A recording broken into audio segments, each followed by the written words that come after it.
I guess that's kind of what happens when you have this artifact that reaches like mythical proportions, right? Right. Everybody wants a piece. And I'm a sucker for good nerd drama. Mhm. And the Yeah. drama between the Smithsonian and the Penn Museum was just, I mean, that was pretty good. like as good as like some people would think of like reality TV. I think of Florida as healthy with like, the mosquitoes and all the poisonous things and predators and thorns. And Florida's not always very nice to you. No. Crepes and waist deep water to get to the site, and at first that sounds like woo, what an adventure, but then I can remember like thinking, oh my gosh, are there alligators, are there snakes? Yes there are. Where are they? Locked away. And he made a good cat pun about it being in isolation. Yeah. Which I probably enjoyed or something. I can't imagine the chaos that would create.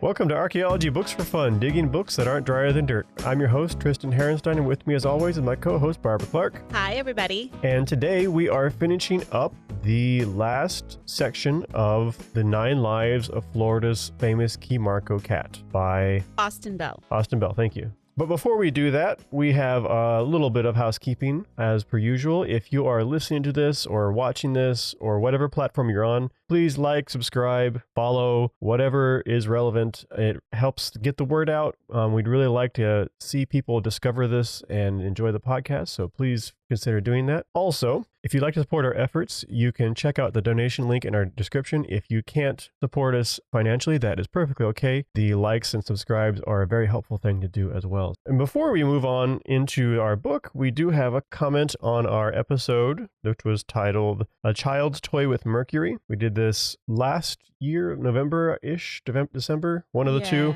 And this was kind of an interlude episode we did because we had a very busy November, and part of that was a conference and some business related stuff at Williamsburg area. And so we talked about kind of our experience with Williamsburg. So the comment from Gorleen: love the interlude episode. I agree that the third person interpreting seems like a good method. This has inspired me to go back there after a decade or more. Oh, exciting. Which is great. Yeah. Kind of touching on that a bit more, I've always had kind of a mental image of Williamsburg being sort of the Disneyland of historic interpretation. So a lot of fiction and everything, a lot of rah-rah. I don't know if that was correct or if it used to be that way and it has improved. I imagine it's improved significantly. I think, if I remember correctly, I was talking to some people, some archaeologists that have worked up there, and it went under new management, I believe, and that changed things. So I think maybe, and I went there as a kid, and I remember it being more cheesy. Yeah, I was there as a teenager too, but I wasn't as critical in the same way. I didn't have the training or the interest on the level I do now. So that's true too. I don't know, but I thought it was very good. Yeah. There's a lot of, there's, always room for improvement in these sorts of things, but I could see there was a lot of effort and some good perspectives being presented and that kind of thing. So I definitely would recommend it. So yeah, thanks for the comment, and we appreciate the feedback. So I guess a quick recap of our previous episode. Oh wait, also I want to highlight that once again we're talking about the Key Marco cat. If you want to see a digital model of the Key Marco cat, there will be a link in the description to the Smithsonian's website where you can do that. You can also actually download it. If you have access to a 3D printer, you can make yourself a copy, and we have done that for ourselves so we can take our podcast on the road, basically. So we had on tabling events and stuff. People seem to engage with it. Interestingly, related to last episode and this one, the author commented on how many people see the phallic nature of it, and I haven't seen anyone talk about it that way. That's true. I'd completely forgotten about that. But yeah nobody has giggled come up or to anything. Our table or so we've had it at a lot of events lately because this is Florida Archaeology Month, so we've been out and about everywhere from like Civil War reenactments to the state capitol, so it's seen quite a variety of folks and nobody has made that comment. I wonder if it's first impressions based off of the position of it, because I'm imagining when they have it on display, it might be a little more eye level, whereas we have it on display, they're looking down on it on a table. Oh, yeah, maybe. And so then they pick it up, and we're already talking about it's a cat, and everything. Yeah. Don't know, but I haven't had someone still would have joked about it. I feel, yeah. Some dad would have made a comment or something, or kids would have giggled. Teenager would have giggled. Yeah. Yep. So it's interesting. I haven't run into that personally, I guess. But our last episode, we started with the lives of the Key Marco cat. We started by talking about what the conditions it may have been made under, I'd say, who may have made it, when it may have been made. And the focus, I'd say, for this first half was largely how much we don't really know, how much could be, how many answers there could be for a lot of these things. Yeah. And why and everything. And I think it was very well established that we don't know a lot of this stuff. Right. And then we started with we did get the excavation, right? Yes. Yeah. Yeah. We got the excavation and kind of the story about how that happened and the people involved. Right. Yep. So starting off with chapter 6, titled Born Anew, we are looking at kind of some of what the transport of the artifacts and the Key Marco cat, of course, from the site back to it didn't end up in the Smithsonian at first. It did end up in the Smithsonian at first. Well, eventually, I mean, that's what the Smithsonian held it for a long time. Yeah, eventually, yes. So it ended up initially in the Smithsonian. We'll get to that. But it also talks quite a bit more about the excavation, and there's actually some good description of kind of some of the highs and lows of field work, I felt like, as far as like how miserable it often is. Right. I look back on some of the projects I worked on with CRM, and I'm like, that was a really cool project, because I think about it a bit more. It's like, I was really miserable for one reason or another. Yes. When they were talking about like the swampy environment and the smell, and I've done a lot of projects in like Florida wetlands and swamps, and had to wear waders to traipse in waist deep water to get to the site. And at first that sounds like, woo, what an adventure. But then I can remember like thinking, oh my gosh, are there alligators? Are there snakes? Yes, there are. Where are they? Well, and I was usually either wet or cold, or I remember, like, for example, this was in Colorado, but we're excavating like a partly Clovis site on the edge of a canyon, and it was beautiful, but because it was so rocky, I'd spend the whole day on my knees excavating, even with knee pads. That was painful. I was miserable. Yeah. But it was a cool site, and it was really neat. Or you're using the screen and you're shaking it, and you accidentally bump your very cold hand against the screen somehow, and it hurts really bad, and Yep. Yeah. So anyway, it was fun to read that. He did a good job of describing it. Yes. Yeah.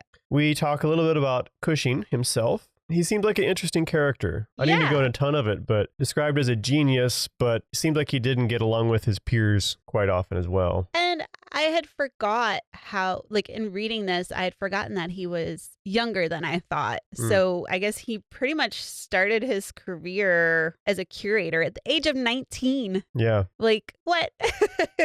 That's impressive to me. And I know it's a different time, but that doesn't really happen today. Right.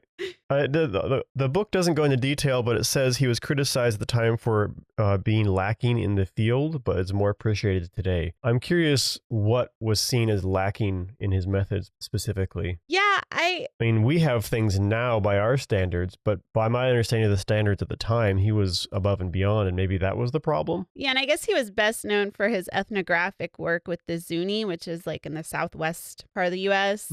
And he was one of the first practitioners of participant observation, which I guess was very controversial at the time. Oh, you're right. That was probably it. Yeah, so it's like, it became kind of the standard almost for ethnographic work. And participant observation, folks, is just kind of what it sounds like. It's basically studying other cultures by making yourself a part of that culture and participating in it. He also had some problems with accusations of fraud. Yeah. Which is interesting a little bit considering our Frauds, Myths, and Mysteries, the books we read on that, and how often people were taken in by fraud and sometimes the professionals were raising alarm bells, but no one listened. Sometimes they were taken in too. But apparently, it doesn't seem like that is likely to actually be the issue here. He just had accusations because he made really good replicas, from what I understand. And there's a restoration principle he followed where he tried to restore it to where he thinks it was rather than as it is now. Yeah. And I think those were good enough that, and the quality of his replicas, I guess, kind of caused some problems. But I did find it funny that he was being accused of fraud because it's kind of the same time period that we see a lot of those like classic fraud cases. So it's like, yeah, there was real fraud taking place, guys, and you guys were falling for it. Or maybe some of this happened right after some of those kind of blew up. Maybe, yeah. And so there's a bit more blowback and sensitivity to it at the time. Right. This was also the chapter where they finally, as they were describing the excavation and the site and stuff, they finally give a description of the court of the pile dwellers. And I was like, why didn't we talk about this before we started? Like, why didn't we give an introduction to what that was before we started talking about it instead of like in the middle of the book? So that was one criticism I had, because when I first started reading it and the court of the pile dwellers just came out of nowhere, I was like, what is this? And I kind of had to use inference to figure out what it was. Yeah. But then he goes back in chapter 6 and describes the site. I'm like, why? So what was it for our listeners? It was the portion of the site where Cushing did his excavation, and it was, I guess, this one was the giant fish trap. We think it's a fish trap now, I think, right? Yeah, but it's just that I wish the author would have defined this earlier in the book than he did. Right. So minor criticism, but. And we kind of figured it out. Yeah. But it definitely was a bit of we had to do a little sleuthing to figure it out, I guess. Yeah. And then it goes into a bit about kind of how the site was initially discovered. I feel like the book kind of covered that a little bit. Yeah, I feel like in this chapter, he kind of used it as a transition. Mm-hmm. And so I think there's more detail in this one, but I think we covered it pretty well already. And it just, talk about, to refresh, like Collier, this was on Collier's land. He originally found this site. He was a large landowner and he dug muck for fertilizer for his other ventures. And part of the reason he recognized potential significance was because he had attended the World Fair. Yes. Which is kind of cool. It gives an impression, like, I feel like for us today, it's a little hard to understand the cultural significance of those. But I think that brings it home a little bit. Yeah. So, yeah, Cushing is interested and wants to go do the work down there. And he tries to rally interest and such. I found it interesting that other archaeologists already had a stake in Florida. So he had to basically wait for them to pass. I know. So before he could actually think about doing excavation, which is interesting because there are elements of that today. People kind of get so invested in a region or a topic that they kind of have an ownership, and if you're going to do work in that, you're kind of obligated to talk to them, but you aren't obligated to it's your thing. You don't have to let them pass on it before you get to do it. Right. And you can still do work in that region even if you don't contact them. It's just not considered, courteous. It can cause you problems. Yeah, and more than courteous, because it can cause you problems because it's such a small field that you don't need to be burning bridges without. And besides that, they might have information that could be helpful to you. Right. They probably do, frankly. Point you in the right direction for research and things like that. So. Yep. So I thought that was interesting, though. So anyway, the other guy turned it down, and so Cushing gets to go. And we find out that Cushing was always having health problems, and it was suggested he should go to Florida for his health, which was pretty common in that time. A lot of people, Florida, just for a little context, Florida had a lot of spring health resorts where, the water was thought to have curative powers, like sulfur springs. And there were whole resorts built in Florida for these Victorian folks to come and coalesce. So he wasn't doing that, but I guess he was doing his own version of that. I find it interesting to think of. I understand why they think it, didn't understand some of these contexts now, but to think of Florida as healthy with the mosquitoes and all the poisonous things and predators and thorns, and Florida's not always very nice to you. No. So I found this is interesting. There's a little bit more detail here too, because Cushing did an initial exploration. This was not the primary excavation that he did later. And And I was curious, I don't understand quite why he went over land for this initial one. He traveled by land for at least it seemed like the whole thing, but Yeah, I thought boat would be a much more reasonable way of approaching. And that's what they do for the follow-up one, but maybe he learned the error of his ways. Yeah, maybe. After this first one. At that time, Florida didn't have, all the roads it has, and the roads it did have were possibly only passable seasonally and very remote. Right. So in that time period, water travel. And there wouldn't have been rail down there, I'm guessing. I think there was in the Panhandle a bit, but I think all there the way was down, some rails, but not in that part. They went the way mostly down down like south? the eastern Okay, that seaboard, makes sense too. think. Yeah. And if you know, feel free to correct. Yep. But I can't think off the top of my head the date of Henry Flagler's train, but that was on the eastern seaboard, so wouldn't really have helped. So the full excavation happens after this. He has a crew of 13 people, and they have some problems getting down there because they commissioned a ship this time to take them there. And instead of being where it was supposed to be, it was away for 3 months on a fishing expedition or something. And so they just basically had to piddle away their whole excavation period and then try and find extra funding basically to keep going. Yeah, it's interesting to me when I read things like this and even things earlier on. Sometimes it makes me wonder how anybody got anything done without email or telephone calls. Yeah.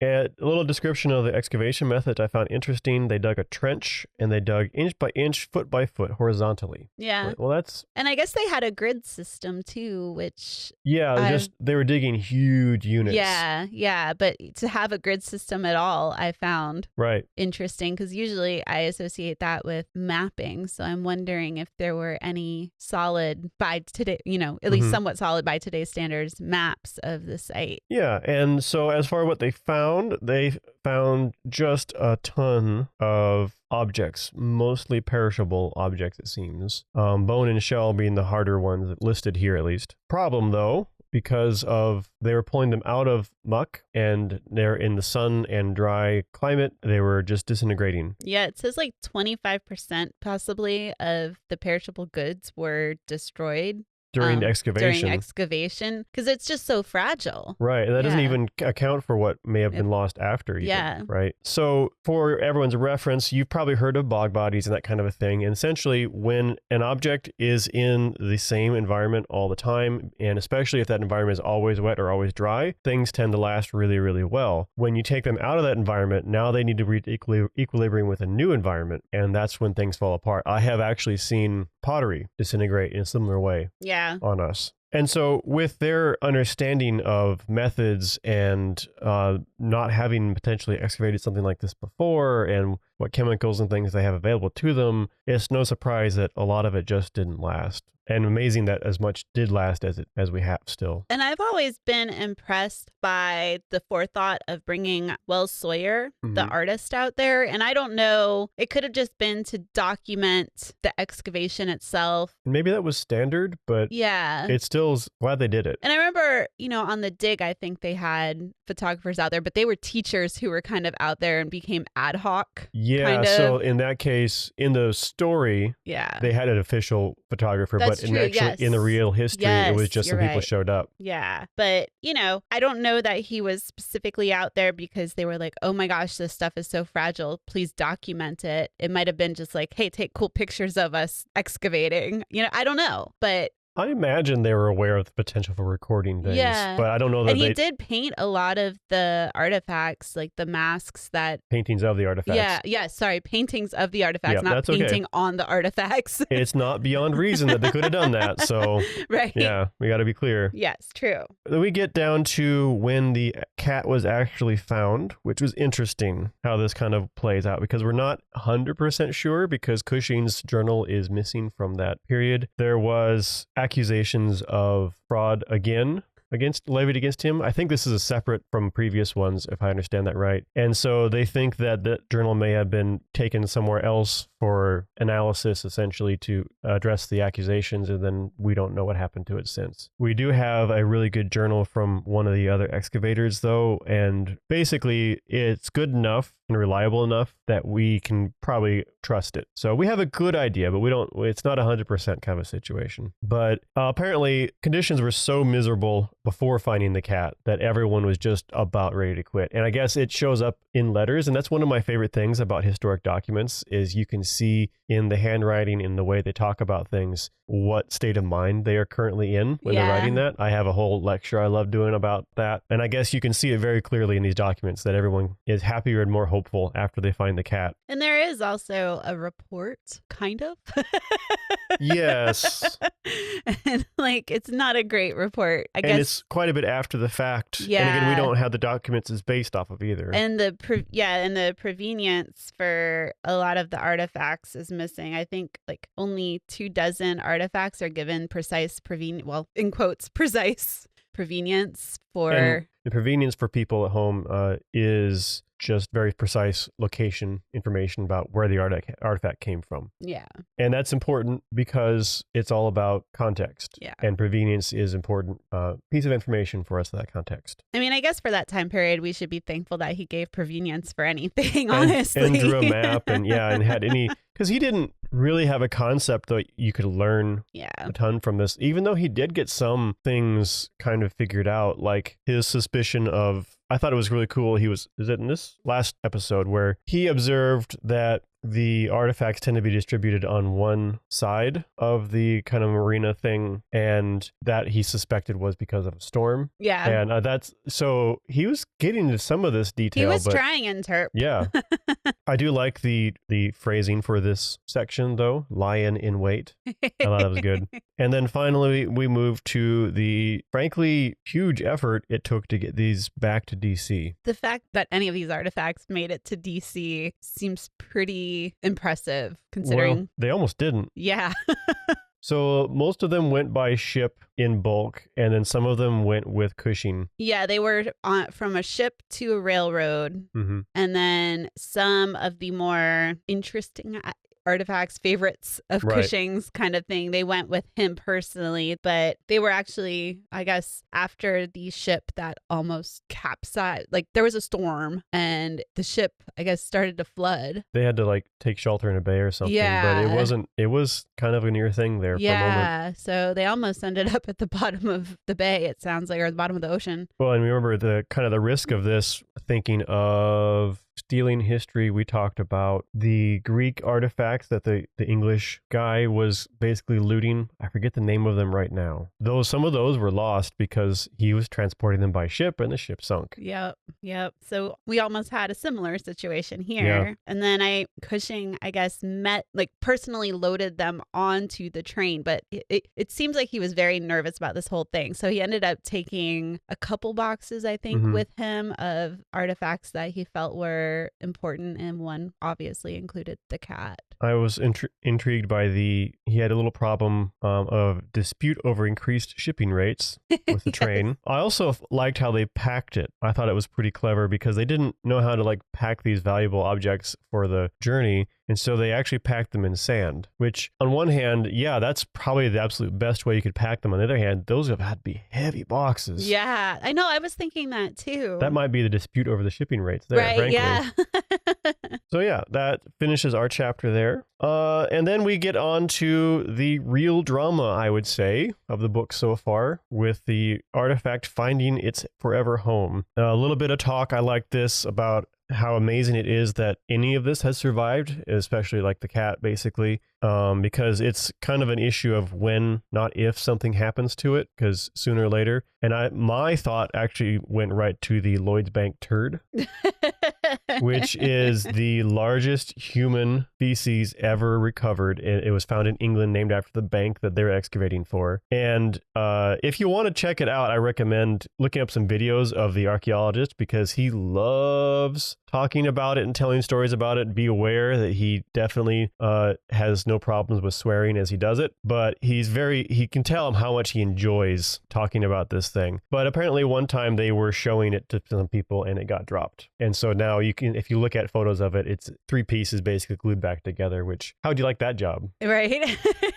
Well, and I think it's a important discussion point, right? Because the more popular an artifact is, whether that's for exhibition or study or anything like that, the more times it gets handled, the more risks there are for that artifact. And he's right. Eventually, it's not going to exist. No matter how hard we try, things degrade over time, especially things this delicate. Even if it just sits in a box in the absolute best conditions ever, sooner or later, it's going to degrade to nothing. That's just the way it is. But we can still take effort. We do talk about that a little bit later too. So again, we talk a little bit more about fraud accusations, which I wish we'd had heard what the accusations actually were. You have some indication of what they are, but I would like to have heard the actual accusation. Yeah, especially considering it keeps coming up. Yeah, and on our personal level, since we've read Frauds, Myths, and Mysteries, it'd be interesting to compare our knowledge from that to this and see any differences or similarities.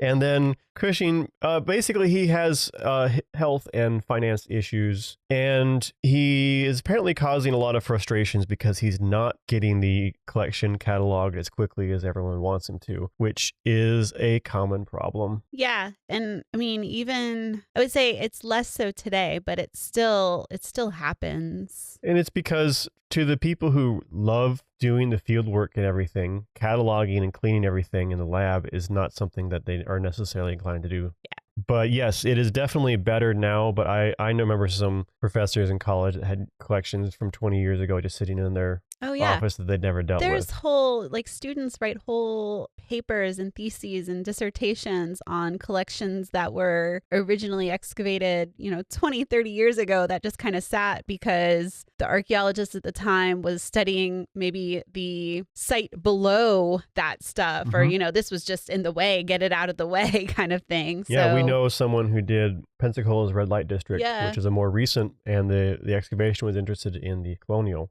So it's lucky that they kept it, actually, and recorded it so she could do some research on it because it was actually really good. I did kind of like the discussion on just, again, I feel like he was maybe in some ways ahead of his time. I don't know if that's really correct, but just the fact that he seemed very focused on the interpretation of the artifacts, different from how we would do it today, but it seems like he was kind of doing things a little backwards. He was focusing on the interpretation and not the organizing and cataloging, whereas today the cataloging and stuff like that comes first because it makes your life easier when you're trying to do the interpretation because you know where things are, you can map them, and so it just seemed an interesting approach. You can tell which part he didn't like. Yes, yeah. There weren't really necessarily standards of the day where it was no, you have to do this thing whether you like it or not. It was kind of a pick and choose situation. Right. And one of the things he was also, maybe, I'm not sure about ahead of a time, but at least on the cusp of the time, was in his efforts to preserve the artifacts. So he actually did a bunch of things to the artifacts, and we don't know what he did. Right. He did a bunch of things, but he was experimenting, but he neglected the whole document your experiments Or phase. If he did, we don't have them, to be a little bit fair. But from what we're reading, it seems very possible he just didn't document it. Yeah, I guess there were some letters where he alluded to some stuff that he had done, but there wasn't really any specifics. And it does seem to be that he was experimenting on the less valuable things and saving the more valuable things till he knew what he was doing. But still, that's one of the reasons we don't know what happened to the Marco cat. Why some of the methods we've used to try and figure out what it is or what it's made of haven't worked because we don't know what he did to it. Oh, this is where we get into some of the new accusations of fraud because he wanted things to look pretty, I guess, and he was maybe too good at it, I guess would be the implication here. He also, this is, wouldn't be acceptable today, but had a tendency to take certain things to his hotel room. Yeah. Just the lack of kind of control and chain of custody, I guess, is just mind blowing to me. I would say on a trip itself, or on an excavation itself. They may live in like the crew chief's hotel room or something. Yeah. Until they get elsewhere, but they weren't taking them from the collection to bring them to the hotel room. That was kind of a big distinction. Yeah, it was like he wanted to have personal control over what he did with them, and he got a little too personal invested in it. Yeah, maybe. whereas, today, if you wanted to study a collection, you go to the museum or the collections facility and study it there. You can't necessarily, it's not like a library book where you can check it out. Well, and also importantly is he's taking stuff from their collection that he hasn't cataloged. I know. That's just a whole bunch of problems. Well, no, there were like weird problems with just when things were eventually cataloged as part of the agreement to, because there was a dispute, I guess, between the Smithsonian and the Penn Museum about who was going to get what. And he had this whole cataloging system he created where I think there were two of each numbers, but one had the letter A. And the ones with the letter A would go to the Smithsonian. But the cat had two accession numbers. It was 1047, which would denote that it goes to the Penn Museum. But then it also had a 1040, I think it had 1 through 1047 went to the Penn Museum. 1A to 1047A went to the Smithsonian, but the cat had no A, meaning it was intended to stay at the Penn Museum according to this system, but it ended up at the Smithsonian Museum. It was just a hot mess. Mind-blowing. Is it this one where they do all the bickering? It's the start of it. Okay, yeah. Because he had promised, he would divide it equally, which when everything is a uniquely different thing is not a thing you can actually do. Right. And then he promised some of the choicest things to the Penn Museum, but this was a verbal thing. It wasn't written down anywhere. I know. And then, of course, he passes, and now they have to figure out who gets what. And there's a whole bunch of fun stuff that happens. It's good drama, actually. It was good drama. It was a hot mess. I do want to touch on this a little bit because it's important for some later chapters too. Is there are a certain number of casts of the cat. Yeah. And no one quite knows where a lot of them came from. There's a lot of ideas. Some of them may have been made as gifts, bronze ones actually, as gifts for people who were on the excavation. And the Marco Island Museum actually ended up with one that has a story that they think is not true. They think it may have been Cushing's. The story was it may have been Cushing's personal one, but they have good reason to think that it wasn't because supposedly it was bought from Cushing's daughter. He didn't have a daughter. Right. So we don't know what it is, how it came from, but it is a cast of the cat. And we do eventually find that it was actually a very good one, a very highly detailed one. And I guess, correct me if I'm wrong, but some of the mold may still exist. Or other molds. It wasn't necessarily these molds. I think some of them were lower quality than the molds the bronze was made from. Yeah, it seems like there are multiple molds out there. Yeah, and then there are molds of the molds, which is, so it gets really messy and confusing too. And I guess that's kind of what happens when you have this artifact that reaches like mythical proportions, right? Right. Everybody wants a piece. And so you start trying to find ways to replicate it, to sell it and make your, money off of it or whatever. So let's see. Oh, I loved, is this the one where they do actually divide it up in this chapter, right? Yeah, it took, I think, like 10 years, right? It took like a decade to divide it up. Is that? Yeah, I do love kind of the infighting over dividing up these artifacts, though. That was a lot of fun. Museum drama. Oh my. And yeah, and I think you commented at one point, let's focus on the thing, right? Yeah. It goes to show that during that time period, how important the things were. It wasn't necessarily like, and today museums look for objects that help them to tell the story, right? And it's very obvious that that was not even in play. Yeah, in this discussion. They had both funded parts of it, and they wanted something tangible from that, basically. And let's talk about the cost of the dig. $8,000 in money back then. Yeah. So it was like $250,000 by today's standards. Wowza, okay. Yeah. I was like, holy smokes, that's a lot. so that also I feel like helps put into perspective why there was such an argument over this stuff. Like that's a lot of money to fund this excavation. And so, yeah, I can see why tensions may have been high. Yeah. And I loved how it kind of ended up because, a Congress member and a senator got involved and eventually they got it divided up, but the Smithsonian decided they're going to keep a minimum typical collection to be retained by the institution at the last minute and didn't after the agreement was supposedly settled and decided, of course, they were going to keep the cat. Yeah. And they kept it under essentially lock and key, separate from the other artifacts. It kind of had its own. You mean at this time? Yeah. I guess it was kind of kept locked up for a while. And this was interesting to me because there is this whole idea that even today, museums keep everything under lock and key and people can't see it. And if you follow us on Facebook, yesterday I posted a map from the Florida Bureau of Archaeological Research, where they put a map out of all the artifacts they have on loan, which I thought was really neat. And even though this cat did spend some time kind of locked away, and he made a good cat pun about it being in isolation, which it probably enjoyed or something.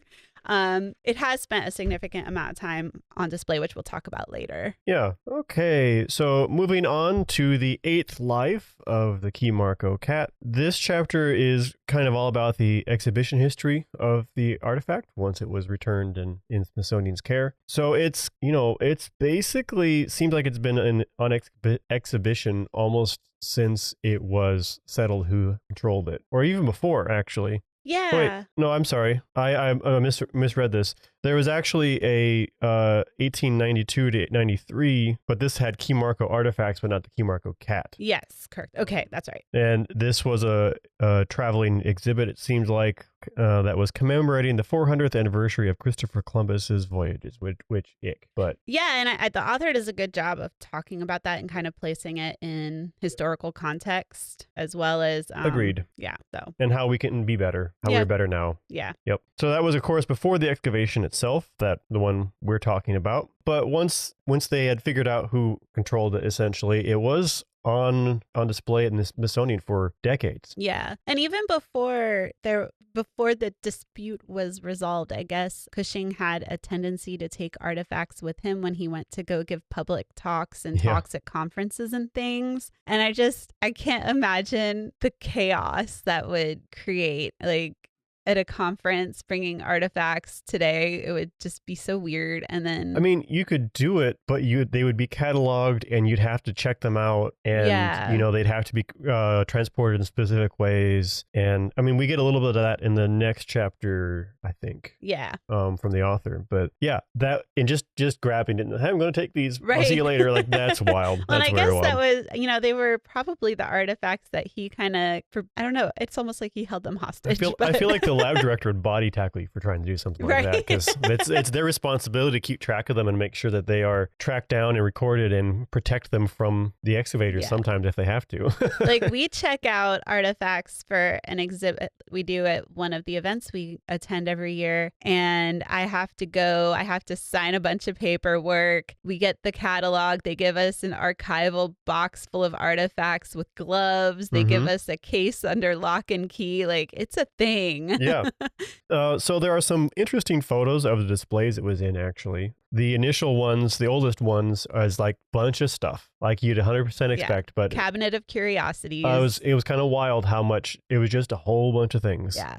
And basically, it's apparently there for most of the time, except for maybe some periods of renovation, until the 60s, when a new case and display was made. And, I looked at that and it's like, actually, it's dated by our standards, but there's actually a theme present in this display. It was actually pretty good, especially for the 60s. One thing I thought it was interesting that he noted was how in the early displays at the Smithsonian, they're in a room full of natural light. Like, there's windows on both sides, and he talks about the UV exposure and how that's damaging to artifacts, especially ones that are organic material. And when I visited the Florida Museum of Natural History, which I just got notification yesterday that it is unfortunately closed for renovations for a while, but they do, when they are open, they do have some of these objects on display. Not the cat, that's Right.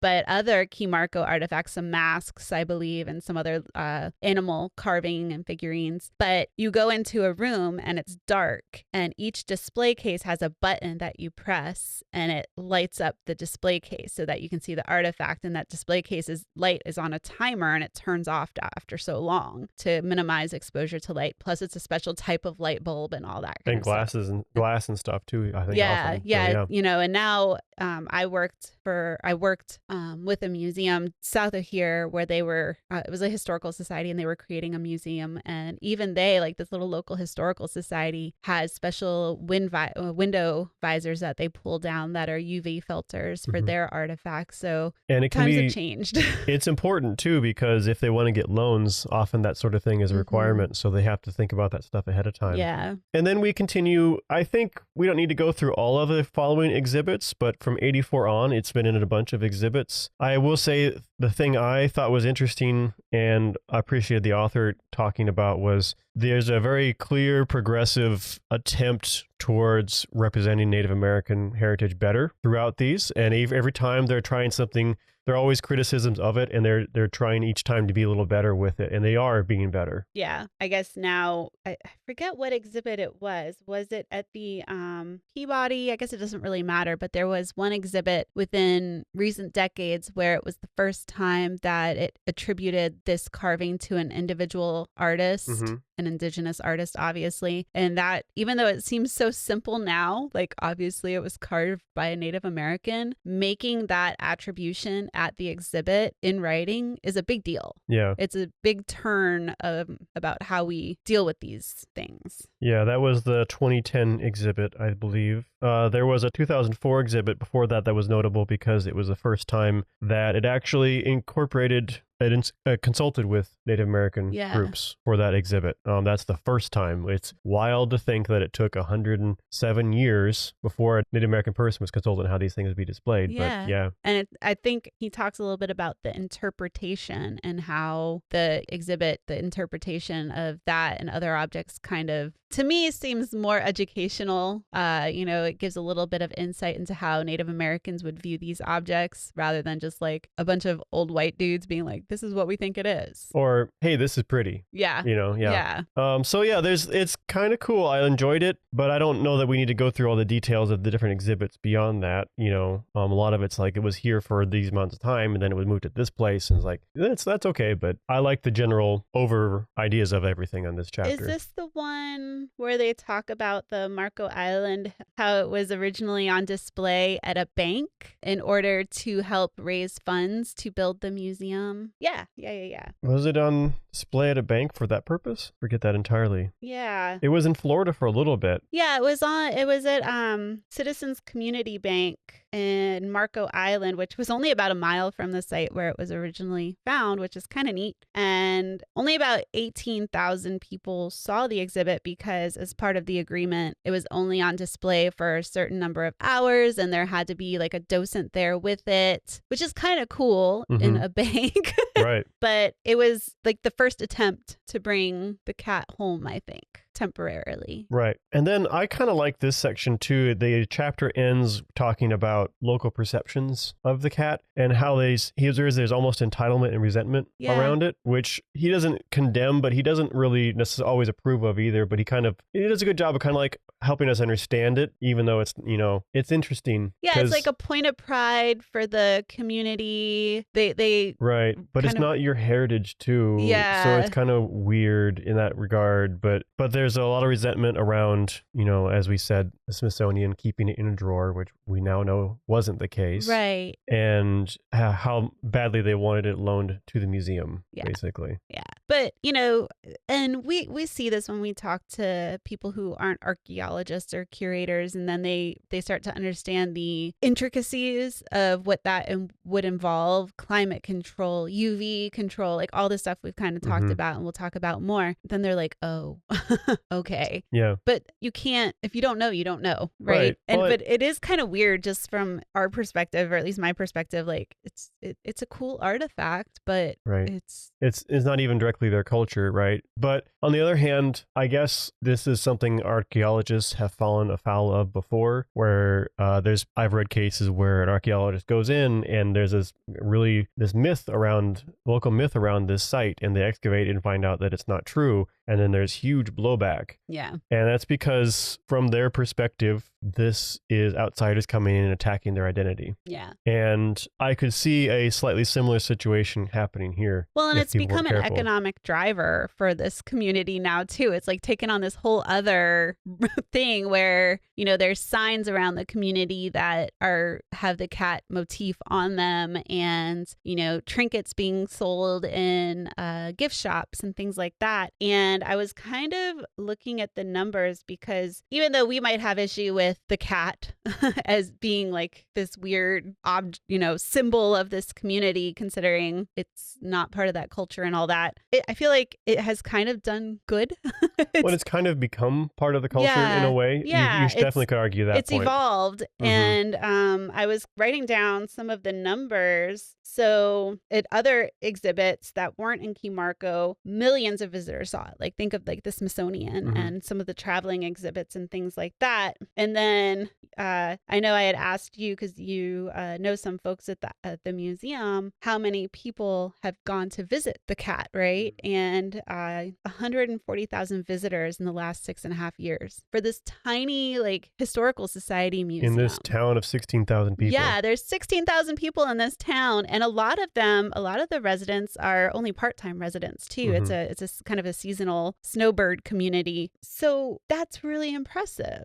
Oh, I guess I should say it's 16,000 permanent year-round residents, and it bumps up to 40,000 during peak winter season. I looked that up because I knew it was a kind of a snowbird, and it has an economic impact in this community, and it's important. And it just kind of goes to show how things evolve, I guess. I mean, this object has always had this kind of mythical, lore associated with it. Or has developed it, at least. Yeah. Yeah. Okay. The last chapter I liked, because at this point, the author, they've got an agreement to get it on loan, and the author is going out to DC to, it seems like they have to do some pre-work, basically, before they can even take it back, necessarily. Yeah. But he goes with the bronze that they have at the museum permanently. A little bronze, I guess the cast. Yeah. And TSA has an issue with it and gets a little uncomfortable because of the shape of the cat. Right. on the x-ray at least. And then he kind of pulls it out and kind of reflexively goes in interpreter mode and starts telling him about it. And I liked his quote here: "It's far more gratifying to personally engage with excited members of the public than it is to verbally joust with other academics." Yes. And I noted that quote as well. And I feel like you and I have had similar experiences. I mean, that's what we do for a living, right? But even like when I'm at, like say a friend's holiday party or something, and of course they're like, "Oh, what do you do?" And I'm like, "Oh, I'm an archaeologist." And all of a sudden it's like, "Oh my gosh, that's so cool." And you go into interpreter mode. And for us as public archaeologists, like we then step into our job. Right. So we have to be careful if we talk about work at all, because we know we'll end up working. Right. Yes. When we're not supposed to be working. So it's like, an accountant can talk about his job. Work-life balance, right, can be kind of tricky there. But we want to talk to people. It's fun. They're excited about it. They're interested. I get it. But this whole experience he had with TSA reminded me of the experience we had with an object that we found at Natural Bridge, which is a Civil War battlefield site south of Tallahassee. And we were doing a survey out there, and we came across an unexploded ordnance, and we had to call out the bomb squad. And they were all big, serious folks, right? They had their, everybody step back. We're doing our job. It's very serious. And then as soon as everything was safe, they were like, this is really cool. Can I take a picture with it? You Yeah. know, like they're kind of, they changed, did like a 180. It was a lot of fun. Right. The nerds came through. Yes. Yes, inner nerd. And I like how this section ended too, because he noted that most of the questions the TSA people were giving him were about the people who made it, not about the thing. Yeah. That's interesting that that's what people want to know the most a lot of times, right? Yeah. Because the thing is the thing. I can see that. You see the thing. What other questions do you have about it, right? And so the people who made it is what's really interesting. But I mean, I love these kind of stories because I often, kind of wonder, like, what impact are we having? And he brings up a good point, like, we're igniting a curiosity and kind of sparking people's imaginations. And if that is all we do, I'm okay with it. I hope for more, but, at least sparking their curiosity. Maybe in today's times, they can go to Google and they can go to the library and check out a book. And who knows how far that goes. Right. So. Yeah, and I like it too, this chapter in particular, because he's talking from his personal experience. It's his perspective. It's his stories. And I always like when people do that in these kinds of books. And he brought up the point of like the element of surprise. Right? It's not a classroom setting. The TSA agents had no idea what they were going to stumble upon that day, and how that can be kind of used to your advantage when you're educating folks. But he does say on the way back, nobody cared. Nobody cared. And he had big dreams about how to phrase it, but like might make this kind of a thing that he does. And then like, oh, wait. And then nobody cares on the way home. Yeah. So yeah, we go in a little bit more about kind of the regional and cultural local significance of the object. He notes it was on a postage stamp in 1989, which I thought was interesting. I thought that was really cool. Yeah. Of course, it was released on Columbus Day in Puerto Rico. Of course. In Puerto Rico even. Yeah, I was like, okay, that's not great on a number of levels. Yeah. All right.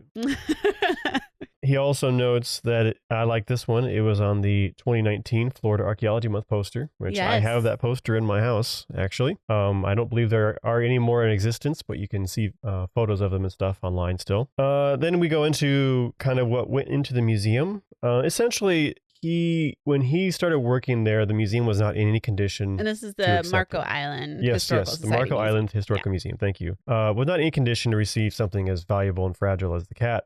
So there was a lot of work that went into making that happen. Actually, for several years after it was built, there were no interpretive exhibits. Yeah. You can't just have the cat. You have to have more than the cat on that kind of a thing. I was wishing he would go into like have some kind of analogy of like preparing to adopt a cat. Right. Like all you have to do at your home to prepare for that adoption. So the initial loan was set for 2018 and was for 28 months, which is the longest that had been done yet. And he talks a little bit about the loan agreements and how intense they were for such a small museum. Like I think they had to have full-time security. Full-time security, climate control, that included humidity control, all sorts of stuff. So it required like redoing their HVAC system and all sorts of stuff. And they did partner with like Collier County, who I think provided the security and things like that. So they had partnerships that I think also helped facilitate this.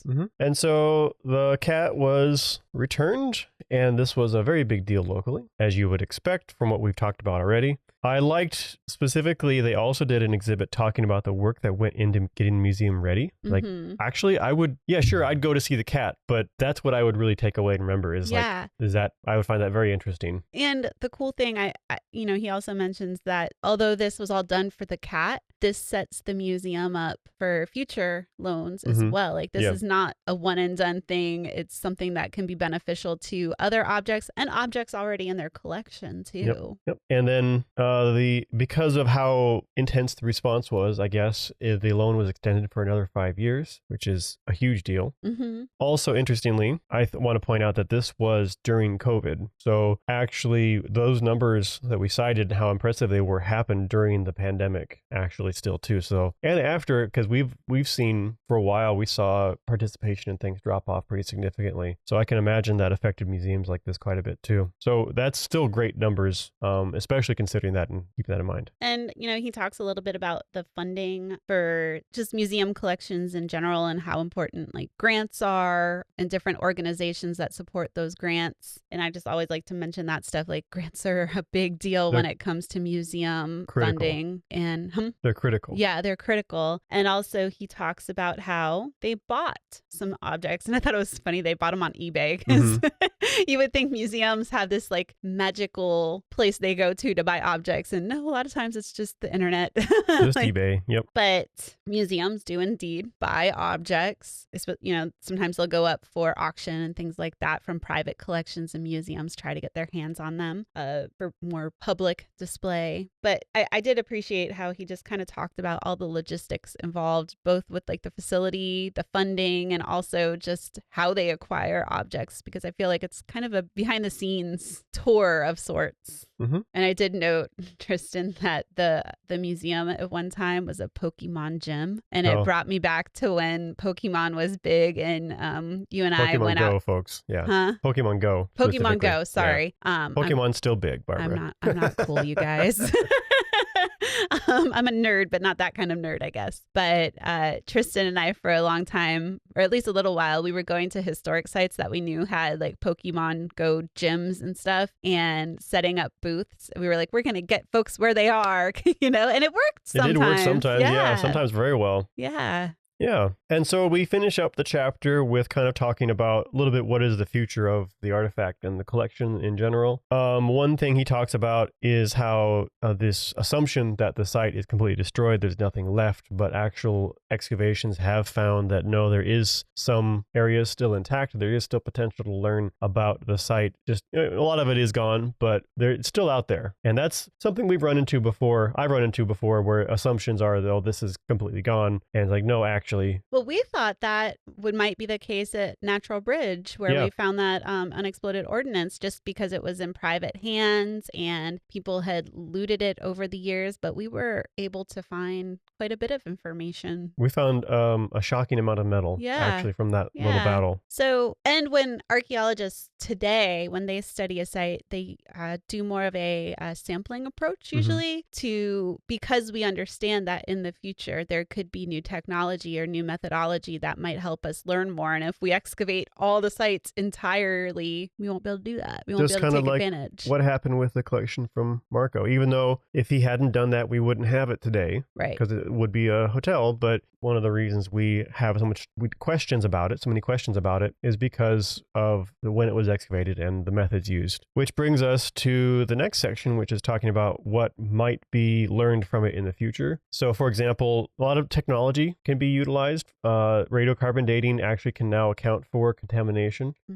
Residue analysis. There's a whole bunch of things that could give us some information here. And I do like how he talks about like the future of the objects themselves. Like, for example, NAGPRA, if in the future they're found to be potentially like burial good related or ceremonial cultural material relating to Native Americans, and Native Americans want to make a claim on these objects, like how would that affect where they're curated? If it became part of a NAGPRA claim, for example. But, things can change in the future for these objects. And it seems like mostly probably for the better. Yeah. But artifacts are constantly being contested. I mean, if you follow the news, sometimes you'll see news articles about artifacts that are being repatriated to different places. And we've talked about that before. Yeah, like we've talked about museum collections often have a colonial past. And museums haven't always asked about where or how these things were collected when it was inconvenient for them to do so. Yeah. That was a big topic of stealing history as well. And it's getting better, but there's still much room for improvement. But I will say it seems like this collection has been, despite all its challenges and all its almosts, as in like it almost sunk to the bottom of the ocean. Right. It's been well cared for and has consistently been in good hands, even when it wasn't, by today's standards, what we would think of as ideal. it's the fact we still have it is phenomenal and mind-blowing. And I liked a little poetical waxing about the potentials for 3D printing that he did. Yes. That is a thing that I personally am interested in doing. We talked about how difficult it is for small museums to get access to things, and we want to actually start replicating some objects for them so they don't have to necessarily meet those requirements to do interpretation. And, we can't go to Marco Island Historical Society Museum, and we might not be able to go there at all. But even if we did go there, we can't hold the cat. We can't touch it. And with 3D printing, it provides a lot of opportunities for more hands-on. And this is really important for like accessibility for people who might be visually impaired, that are more tactile. It allows them to have a similar experience to what the rest of us would just going to a museum and looking at the object. I mean, honestly, I can look at an object and be perfectly fine, but holding a 3D printed model is just so much cooler. There's something different. There's a big step between looking at a photo of the thing and seeing the thing. And then from seeing the thing to holding even a copy of the thing is a pretty big difference. Yeah. People engage with these things on a very different level. Yeah. There was an interesting discussion, kind of an aside really, about the risks of photogrammetry as well, which I thought was interesting. So photogrammetry is making 3D models from a bunch of photographs. Some of it was practical, like flash photography will degrade it, like we talked about light being a problem. But you only need to do that one time potentially. You don't need to do that over and over and over. There was also, and this is an ongoing discussion within archaeology and anthropology communities, is the replication of cultural artifacts and when is that okay? Who has ownership of the replicas, the digital replicas or printed replicas? In this case, it's generally moot because the Key Marco cat's model is in public domain. Yeah. So again, you can find that on Smithsonian website. And the Smithsonian, I guess, kind of did that kind of on purpose. Like it seems like the cat, there's a bunch of like unlicensed cat things for sale, like jewelry and stuff like that, but it's kind of like they just said, well, that's okay. And there's he mentions the dangers of I guess problematic interpretations, but you can't stop that. And I don't feel like you shouldn't let that stop you from making these things available to people still. Right. Yeah. I think generally speaking, these are some very good and interesting conversations. They didn't have a strong, heavy weight on the book, but it's relevant because the cat has been modeled, and as we've said, we've even printed it out. So it is. I know mine's sitting available on my desk. Yep.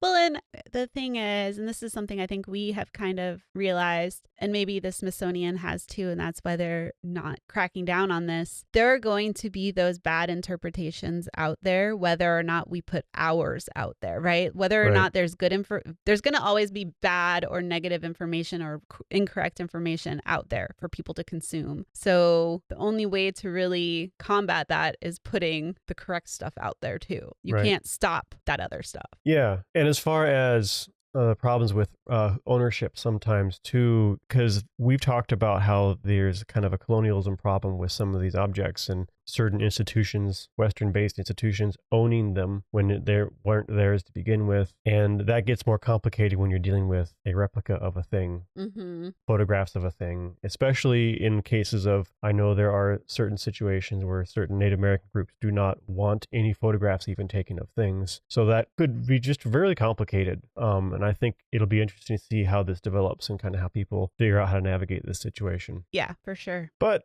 finally, we end with kind of what happens when the cat's loan is up, because that is actually coming up, actually. Yes. Next year, the cat's loan is up. So if you are in the Marco Island area and you want to see the cat, definitely get yourself over there and get a look at it while you can. Actually, there are artifacts on loan from the Penn Museum there right now too, but they've only got a couple more months before they have to go back. So yeah, get over there while you can, because we don't know what'll happen with it either. Maybe it'll go out on loan again somewhere. Yeah. Maybe it'll be on display in the Smithsonian. Maybe it'll go into that mythical drawer and, we won't see it for a decade or something. Yep. We don't know. Yeah, we don't know. It might be for the best for the cat to give it a little break from being out and available and everything too. Let it get a little isolation. Yeah. Cat nap. Little cat. I was just going to say that. You beat me to it. But yeah, he ends with kind of talking about how everything has a life cycle. Everything we make has a life cycle. It's made, it is used, it is thrown away or lost, and how rare it is for something to be as impactful as the cat has. And that's all very well stated, I think. Yeah. But it's kind of the concluding section. He doesn't have a concluding chapter for it so much as just a section kind of wrapping up everything. But I think he did a very nice job. Mm-hmm. So final thoughts on the book, Barbara? I really enjoyed it. Mm-hmm. I thought I like the way, obviously, the author broke it up into 9 chapters for 9 cat lives, and the cat puns were greatly appreciated and just well executed. I really enjoyed, I've heard of this artifact. I knew it was our state artifact, and I knew the basics of the site, but this provided me a more in-depth understanding, and I really appreciated, too, his kind of history of the loans and the behind-the-scenes museum stuff. I think as public archaeologists, when we get questions about the cat and just museum stuff in general, this is very helpful. Yeah. Did you have favorite chapters? Ooh. Singular or plural? I liked the second half of the book a lot better, just possibly because I thought it was more relevant to what we do as public archaeologists. But probably the last 2 chapters, honestly. I'm kind of similar for a couple reasons. Partly, I was kind of whinging about a lack of a narrative in the first half for good reasons, but the second half has more of a narrative because we know more. So that felt more enjoyable to me to read personally. I also really liked it because it really dealt with aspects of archaeology that we don't often hear talked about. Yeah. You think about the other books we've discussed. For example, The Dig or Artifacts. Even Artifacts was fictional, but it's all about the excavating and what happens with the things after, and what life cycle do they have? How are they treated? How do they decide where they go? And how do they get loaned out? And how do all these details about the artifacts and the things in the site we don't often hear about in this kind of detail. And he did a great job making it very engaging problems and discussion about these subjects. So, and I'm a sucker for good nerd drama, and the drama between the Smithsonian and the Penn Museum was just, that was pretty good. Like as good as like some people would think of like reality TV. That was my version of reality TV. Right. Yeah, I agree. This was a lot of fun. It was a great follow-up. And so we have picked out a book for next month. Barbara is grabbing it as we speak. But I'm looking forward to this one a lot in particular. We've had it on our list, but we haven't actually committed to it yet. So this is going to be a lot of fun. Yeah, so I am super excited about this. So we will be reading, the book is titled Ancient Brews, Rediscovered and Re-created. And it is by Patrick McGovern. And the foreword is written by Sam Calagione, who is the founder and president of Dogfish Head Brewing. So I'm very excited. I'm a beer nerd. That's another thing I nerd out on. So this book is really interesting because it goes through kind of the archaeology of beer, which cool. Right. And what did we decide we would do, Tristan? I think like 3 chapters at a time. Sure. So we'll do chapter 1, 2, and 3. And you'll notice if you're reading along with us, each chapter is about a different beer or fermented beverage, I guess. And so I think it's probably best we do just 3 chapters too, because we're going to be feel like we're going to have a lot to say. Okay. But yeah, so hopefully y'all will read along with us. Yeah. And so I'm looking forward to that. And I've enjoyed this book, and I've enjoyed doing the podcast about it. So until then, we'll see you all next time. Happy reading, everybody.